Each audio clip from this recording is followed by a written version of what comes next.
I have a story to share with you, and it's a special one, so come closer to here. And I also have to tell you that I'm practicing my English. It's not my native language. But here we go.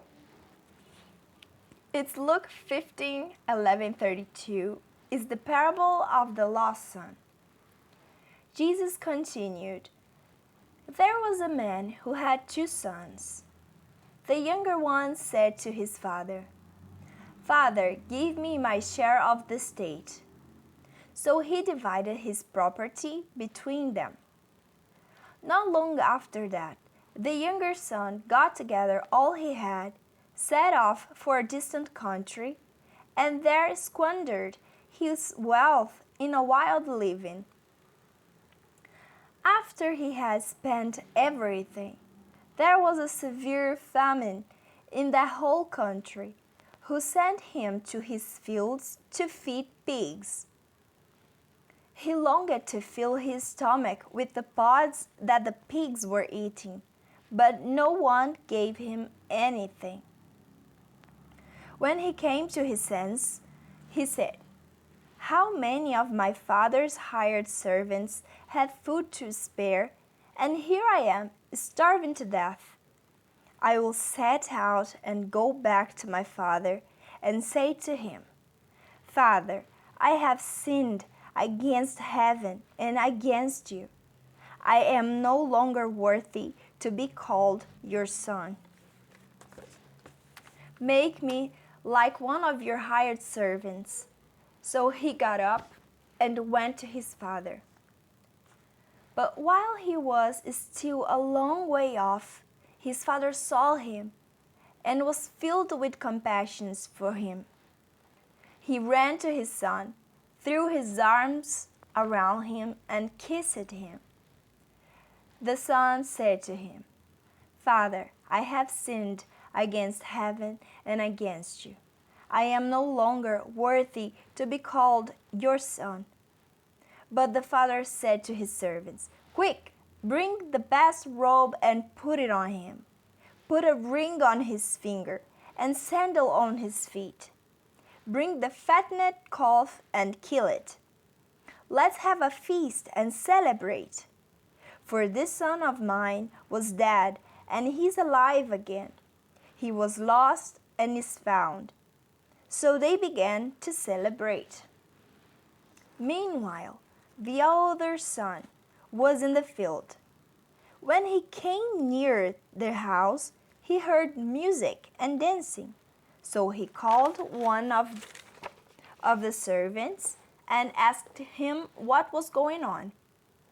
Your brother has come, he replied, and your father has killed the fattened calf because he has him back safe and sound. The older brother became angry and refused to go in. So his father went out and pleaded with him. But he answered his father, Look, all these years I've been slaving for you and never disobeyed your orders. Yet you never gave me even a young goat so I could celebrate with my friends.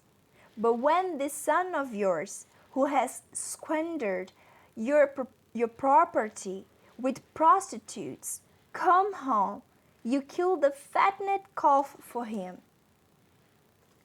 My son, the father said, you are always with me, and everything I have is yours. But we had to celebrate and be glad because this brother of yours, was dead and is alive again. He was lost and is found. And this test is just, it's not a test, it's a parable that Jesus told, and it's so beautiful and so full of meaning. The more I read, the more I can be related and see the connections and how it's so beautiful. It's a piece of art. And I like to think about how the son got regretted. For me, really, really beautiful. Uh, and he was like, he didn't even know how to get to his father. He was like so trying to put himself together and like how I'm going to if I just could be one of my father's servants. He was not even saying like I am the son. I have to go back and take what is mine. No, he was like, if only I could be one of my father's hired servants. You know, it's like he was in a state of mind so different. That was how he used to be. He used to be like, um, I have, how do I say this in English? But this is mine, you know? I can do that. It's like it's mine by my rights. Yeah, that's mine by my rights. But then he was like, I have no rights. I have like nothing. If I only could be a servant, I will have food enough for me. So, and he was hungry and nobody feed him. Nobody gave him anything. So, you know, and I like also to see how the father was full of love and missing him. And he was like, the first thing he felt about his son coming back was compassion, was not judgment, was not, you know, the first thing was love, was compassion. I'm so glad, I'm so happy, you know. Oh, you're well, you're alive, you're okay. And that's how God feels about us. And I see myself as the son, you know, as this proud child that used to be like the whole world is mine. I want to have fun. You know, things are here to me, you know, I can live whatever how I am, you know. God, I know God is here, but I don't want to know a lot about him, you know. I don't care. Life is one, you know? And this is so beautiful because even after about what the father said to him, like he hugged him, he kissed him, he was still not understanding his identity. He didn't felt even worthy, you know.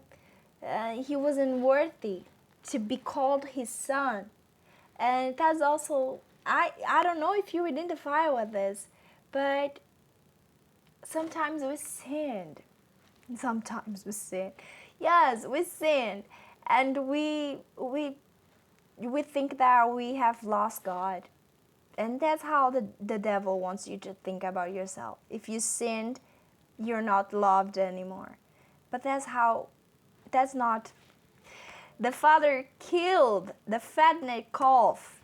I'm not calling Jesus, you know, but Jesus was the best sheep ever that could ever be. And he got killed for us.